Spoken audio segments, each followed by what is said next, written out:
Continuamos con más aquí en Noticias Infraganti. Un saludo a todas las personas que nos ven a través del Sistema Quintanarroense de Comunicación Social. Soy María José Cadena y ahora vamos a conectarnos con el doctor Michel Rosengaus. Él es doctor de la Universidad Nacional Autónoma de México, un consultor hidrometeorológico experto en el movimiento de tormentas y ciclones tanto para el Océano Pacífico como el Océano Atlántico. Es una de las personas que más conocen y han estudiado en las últimas décadas los movimientos hidrometeorológicos, especialmente en la zona del Caribe y la zona de la costa del Pacífico para México. Doctor Michel Rosengaus, gracias por estar con nosotros. Iniciamos con esta temporada incluso unas semanas antes de un movimiento bastante alto de lo que se esperaba en otros años. Sí, en efecto, en esta ocasión empezó temprano, pero además empezó vigorosamente, ¿no? Estábamos esperando una temporada muy activa, sobre todo en el Atlántico, ¿no? En el Atlántico Norte, no tanto en el lado del Pacífico mexicano, ¿no? La verdad estamos también esperando que muchos de los huracanes suban de categoría, digamos, estén en las categorías más altas, porque la temperatura de la superficie del mar desde abril de este año ha estado tan cálida como esperaríamos tenerla en julio. Entonces, digamos, dado que se alimentan de energía de la superficie del mar, me parece que es muy probable que vaya a haber muchos huracanes que vayan a ser intensos, como en este caso Beryl, que ya alcanzó categoría 4, cerca del umbral con categoría 5, aunque después bajó un poquito de intensidad, ¿no? Doctor Michel Rosengaus, gracias por estar con este espacio de Noticias Infraganti y nuestra comunidad quintanarroense. Beryl se ha puesto y se ha posicionado como un huracán sumamente inusual por la temporada en la que llega, por el mes de julio, que llega varias semanas antes de ver ese tipo de movimientos, huracanes de categoría 4, categoría 5 en las Antillas Menores. No se registraba un huracán así desde 1850, es decir, llevamos en la época moderna sin ver este tipo de movimientos. ¿A qué se debe esta diferencia que hay para tener huracanes de esta magnitud tan temprano en la zona de las Antillas Menores y el Caribe? En efecto, no se presentan huracanes muy intensos en esta época, pero esto se debe un poco a esta, digamos, elevada temperatura de la superficie del mar que hemos detectado desde abril de 2024, ¿no? Entonces, digamos, en cierto sentido es una sorpresa estadística, pero no es una sorpresa física en el sentido en que estábamos esperando que los huracanes relativamente digamos, tempraneros, fueran ocasionalmente muy intensos, ¿no? Estábamos en la fase caliente del Niño y eso no promueve que haya ciclones tropicales o que haya muchos ciclones tropicales en el Atlántico, pero estamos pasando rápidamente por la fase, digamos, neutra, y vamos a entrar rápidamente a la fase de la Niña. Y en el fenómeno de la Niña es muy frecuente que haya un mayor número de ciclones tropicales. Si a esto sumamos el hecho de que casi toda el agua que está entre las litorales de África y los litorales de América está del orden de, digamos, unos 2 grados centígrados por arriba de lo que es usual, pues entonces tenemos, digamos, la expectativa de que se presenten, de que haya huracanes temprano, pero además que esos huracanes alcancen las intensidades que normalmente alcanzarían en la parte más madura de la temporada. En pocas palabras, el huracán en el momento en el que está ahí, lo único que sabe es cuál es la temperatura de la superficie del mar alrededor de él, y no necesariamente sabe si está en junio, julio, agosto, septiembre, etcétera, ¿no? Y en ese sentido es que creo yo que por eso tenemos, número uno, un número importante de ciclones tropicales desde el principio, pero además que cuando menos Beryl se ha intensificado mucho, ¿no? Si el huracán no sabe nada más que cuál es la temperatura de la superficie del mar, o más bien cuál es la temperatura de la superficie del mar o el contraste entre la superficie del mar y la parte alta de la atmósfera, entonces tener más temperatura en la superficie del mar va a hacer que tengamos un número mayor de huracanes. Hay una expectativa un poco rara porque cuando preguntan cómo va a afectar el calentamiento global a los huracanes, contestamos una cosa un poco extraña porque decimos probablemente va a haber menos huracanes que los que había antes, una cantidad muy moderada, muy modesta de menos huracanes que antes, pero los huracanes que sí se formen van a ser probablemente más intensos, va a ser más frecuente que estén en las categorías 3, 4 y 5 que lo que teníamos antes. ¿Y por qué habría menos ciclones tropicales? Porque con el calentamiento global también estamos esperando que lo que se llama el cortante en la atmósfera, que es qué tan uniforme es el viento desde la parte baja de la superficie de la Tierra hasta la parte alta de la atmósfera. Si es muy uniforme, es muy adecuado para que haya ciclones tropicales. Si no es muy uniforme, no importa si el problema es que la velocidad del viento sea más alta abajo o arriba, o que la dirección del viento sea muy diferente abajo o arriba, no es muy bueno para promover la formación de los ciclones tropicales. Entonces, probablemente vamos a tener condiciones que no van a promover que haya muchos ciclones tropicales o más de los que había antes, pero los que se formen probablemente van a alcanzar mayores intensidades precisamente por esta cuestión de la temperatura, ¿no? Bueno, la atmósfera está llena de zonas de alta y de baja presión. Cuando estas zonas son muy concentradas, digamos, le llamamos así zonas de alta o baja presión o centros de alta y baja presión, e inclusive en los mapas meteorológicos les ponemos una A o una B de la alta y la baja, ¿no? Entonces, si uno ve un mapa del planeta Tierra en cualquier instante, va a estar lleno de estas altas y bajas. Resulta que cuando la baja presión baja mucho y se concentra mucho en una zona muy pequeña, se puede llegar a formar un ciclón tropical. El ciclón tropical es muy peculiar, ¿no? Por un lado, su fuente de energía es la temperatura de la superficie del mar. También hay ciclones que se llaman de latitudes medias, que son mucho más grandes en tamaño, pero que típicamente no tienen velocidades de viento tan altas. La mayor parte de los frentes fríos que nos entran en el invierno en México son las colitas de estos ciclones de latitudes medias.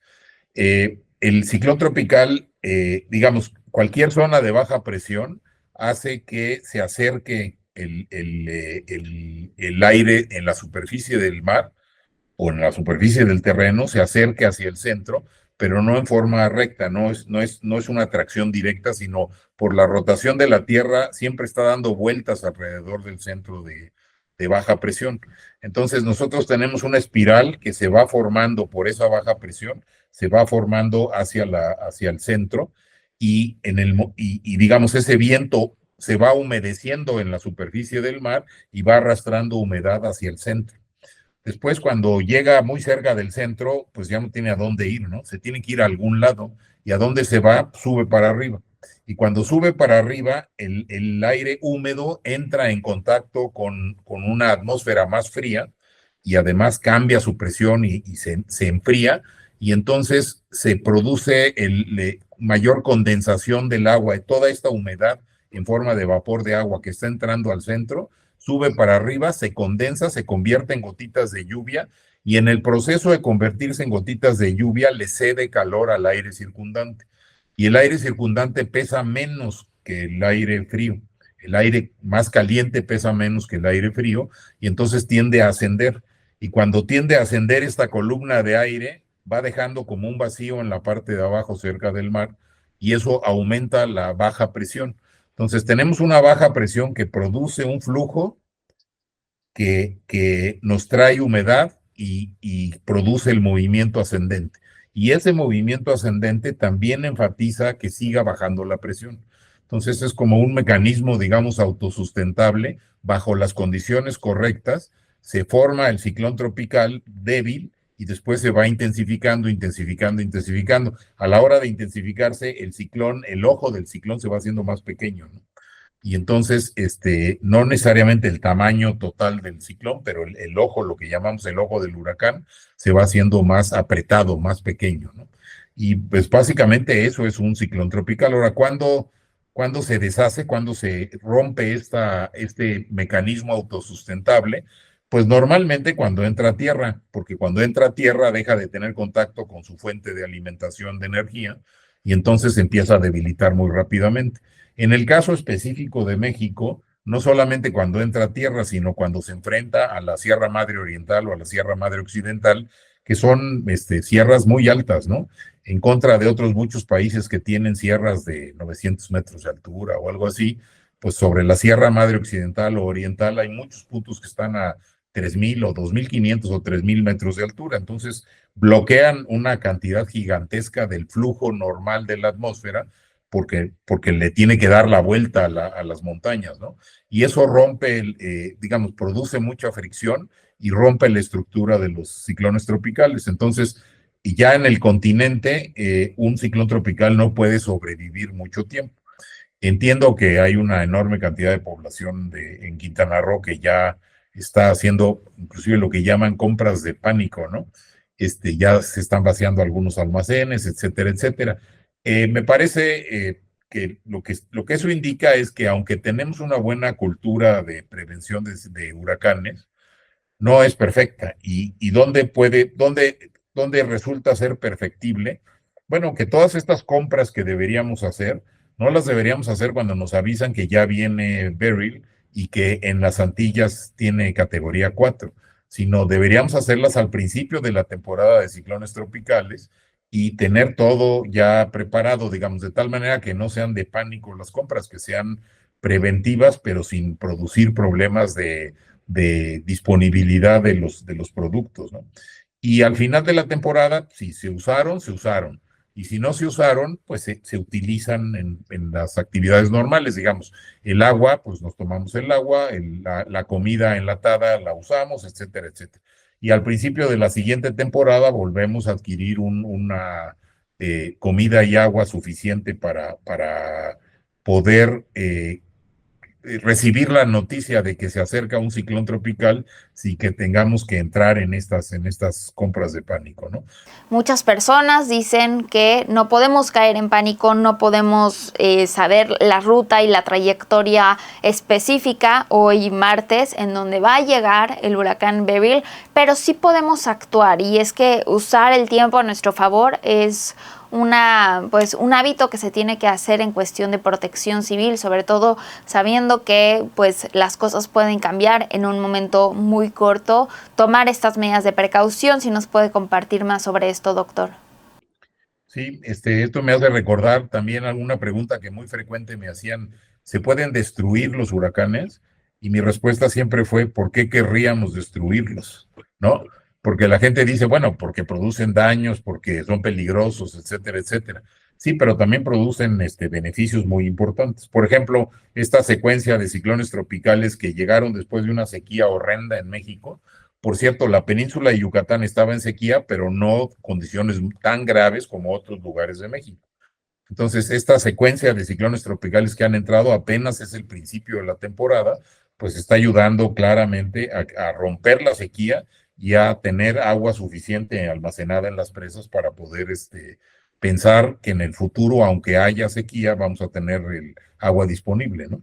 Entonces, hay un montón de cosas importantes que hacen los huracanes. Los huracanes toman energía de la parte más caliente del planeta, la parte ecuatorial, y la transportan hacia los polos. Y eso hace que el perfil, o no perfil, sino la distribución de temperaturas en el planeta sea más uniforme que la que tendríamos si no tuviéramos ciclones tropicales. En pocas palabras, si no tuviéramos ciclones tropicales, el Ecuador sería más caluroso de lo que ya es y los polos serían más fríos de lo que ya son, ¿no? Entonces, estos, digamos, pequeños para la escala mundial, son fenómenos pequeños, pero son muy buenos transportadores de energía de la parte ecuatorial hacia la parte de los polos, ¿no? Doctor Michel Rosengaus, y ya para finalizar esta entrevista, es un hecho que el huracán Beryl va a llegar a Quintana Roo. Es un hecho que el huracán Beryl va a llegar a las costas de nuestro estado a partir del domingo por la noche. Desde a mediodía se van a comenzar a sentir los primeros vientos, los primeros movimientos. Es un hecho que vamos a tener agua al menos el próximo fin de semana, el viernes de esta semana. Pues creo que aunque no sepamos justamente la categoría en la cual va a llegar, es importante determinar cuáles son los planes de protección civil para que todas las personas y las mascotas y todas las medidas de protección tengan que hacerse en un tiempo adecuado. Probablemente a como vemos las cosas ahorita sería un categoría 1, pero podría llegar a ser una tormenta tropical. Okay. Lo que veo yo de peligroso en esto es que si empieza a bajar muy rápidamente de intensidad y nos confiamos y dejamos de tomar las medidas de precaución necesarias, entonces de repente puede sorprendernos y en un momento dado vuelve a tomar intensidad o alguna cosa de ese tipo, ¿no? Entonces, no hay que bajar la guardia por el hecho de que tengamos la perspectiva de que va a entrar como un huracán de los que hemos tenido muchos. Digamos, la península de Yucatán ha tenido muchos huracanes categoría 1 y, digamos, la población está relativamente acostumbrada a tener ese tipo de huracanes, no un categoría 4 o un categoría 5, pero sí los huracanes categoría 1. Pero no hay que confiarse, ¿no? Entonces, lo que estamos diciendo cuál es nuestra mejor aproximación a lo que pensamos que va a ocurrir, pero eso no quiere decir que estamos recomendando bajar la guardia. La gente que ya tomó medidas, está muy bien que las haya tomado, que las mantenga, que tenga paciencia durante estos 3.5 días que faltan para que llegue, pero los que no han tomado medidas, pues que consideren que finalmente hemos tenido muchas sorpresas en México en donde tormentas tropicales e inclusive depresiones tropicales han entrado a México y han producido enormes cantidades de lluvia, enormes, ¿no? Tan altas como los huracanes, y han producido muchísimos daños. Por supuesto, un huracán categoría 4 o 5 va a producir vientos mucho más altos, oleaje mucho más alto y también marea de tormenta mucho más alta. Pero la lluvia no está muy asociada directamente a la intensidad del ciclón. Hay huracanes muy intensos, relativamente secos, y hay huracanes débiles, relativamente húmedos. Entonces, no hay que bajar la guardia con respecto a esto.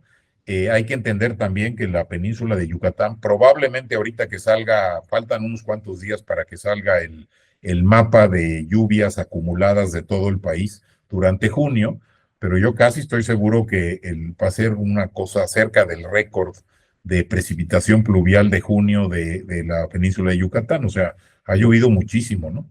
Y entonces, este huracán nos va a dejar agua en terreno que ya está saturado y que en ese sentido se comporta diferente el agua superficial, digamos, no se infiltra tan fácilmente como normal, como típicamente ocurre, ¿no?